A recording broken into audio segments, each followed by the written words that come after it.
जेषामर्थे काङ्क्षितं no राज्यं भोगाः सुखानि च तयि वस्थिता युद्धे प्राणां त्यक्त्वा धनानि च आचार्याः पितरः पुत्राः तथैव च पितामहा मातुलाः ଶ୍ୱଶୁରାः पुत्राः शालाः ସମ୍ବନ୍ଧିନस्तथा। ଯେଉଁମାନଙ୍କ ସକାଶେ ରାଜ୍ୟ ଓ ଧନରତ୍ନ ଆବଶ୍ୟକ ସେହିମାନେ ପ୍ରାଣ ଆଶା ଛାଡ଼ି ଏଠାରେ ଯୋଗ ଦେଇଛନ୍ତି। ଶିକ୍ଷା ଗୁରୁ ପିତୃ ସମାନ ଲୋକ ପୁତ୍ର ପିତାମହ ମାମୁଁ ଶ୍ୱଶୁର ନାତି ଶଳା ଓ ସମୁଦି ଏମାନେ ମଧ୍ୟ ଏ ଯୁଦ୍ଧ କ୍ଷେତ୍ରରେ ଉପସ୍ଥିତ ଅଛନ୍ତି। ସୁଖ ସମ୍ପଦ ରାଜ୍ୟ ଧନ ଯାହାଙ୍କ ପାଇଁ କରେ ଜନ ସେମାନେ ଏରଣେ ଆଗତ ପ୍ରାଣର ମାୟା କରି ତ୍ୟକ୍ତ।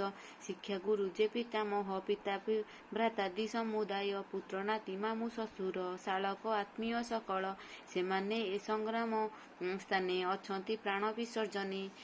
ମାନେ ଯେଉଁ ସକାଶେ ରାଜ୍ୟ ଓ ଧନରତ୍ନ ଆବଶ୍ୟକ, ମାନେ ରାଜ୍ୟ ଆଉ ଧନ ଗୋଟେ ପୁରୁଷ କ'ଣ ପାଇଁ ଆଣେ? ତା ପରିବାର ଚଳିବା ପାଇଁ, ତା ପିତା ତା ବାପା ତା ମା ତା କାକା ଏଇସବୁ ଚଳିବା ପାଇଁ, ପିତାମହ ଏଇସବୁ ଚଳିବା ପାଇଁକା ସେ ରାଜ୍ୟ ବା ଧନ ସମ୍ପତ୍ତି ବା ଆମେ ବି ଚାକିରି କରୁଛେ କ'ଣ ପାଇଁ? ଆମ ପରିବାର ପାଇଁ। ଅର୍ଜୁନ ଏଇଠି କହୁଛନ୍ତି ଯେ ମୁଁ ଏ ରାଜ୍ୟ ଆଉ ଧନ ପାଇଲେ ମୋର କ'ଣ ହବ? ମାନେ ମାନେ ଯେତେବେଳେ ମାନେ ଏମାନେ ରାଜ୍ୟ ଧନର ଆବଶ୍ୟକ ସେହିମାନେ ପ୍ରାଣ ଆଶା ଛାଡ଼ି ମାନେ ଯେଉଁମାନଙ୍କ ସକାଶେ ରାଜ୍ୟ ଧନ ଆବଶ୍ୟକ ମାନେ ଯାହା ପାଇଁ ମୁଁ ରାଜ୍ୟ ଆଉ ଧନ ନେବି ସେମାନେ ତ ପ୍ରାଣ ଆଶା ଛାଡ଼ିକିରି ଯୁଦ୍ଧ କରିବା ପାଇଁକି ଆସିଛନ୍ତି।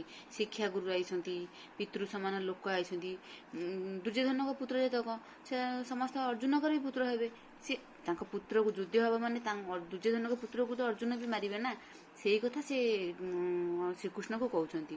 ଅର୍ଜୁନ ଶ୍ରୀକୃଷ୍ଣକୁ କହୁଛନ୍ତି ଯେ ଏଠାରେ ତ ମାନେ ପ୍ରାଣର ଆଶା ଛାଡ଼ି ଦେଇ ଯୁଦ୍ଧ ହେବ ମାନେ ସେଠାରେ କିଏ ବଞ୍ଚିବ କିଏ ମରିବ ତାର କ'ଣ କିଛି ପ୍ରମାଣ ଅଛି? କିଛି ଇଏ ନାହିଁ। କିନ୍ତୁ ଏମାନେ ଯିଏ ସବୁ ଆଇଛନ୍ତି ଯୁଦ୍ଧ କରିବା ପାଇଁ ସେମାନେ କ'ଣ ପ୍ରାଣ ଆଶା ଛାଡ଼ି ଦେଇ ଯୁଦ୍ଧ କରିବା ପାଇଁକା ଆଇଛନ୍ତି। ଅର୍ଜୁନ ସେଇଠି ଶ୍ରୀକୃଷ୍ଣଙ୍କୁ ଏଇ କଥା କହୁଛନ୍ତି ଯେ ଏମାନେ ତ ସବୁ ପ୍ରାଣ ଆଶା ଛାଡ଼ି ଦେଇ ଯୁଦ୍ଧ କରିବା ପାଇଁ ଆଇଛନ୍ତି।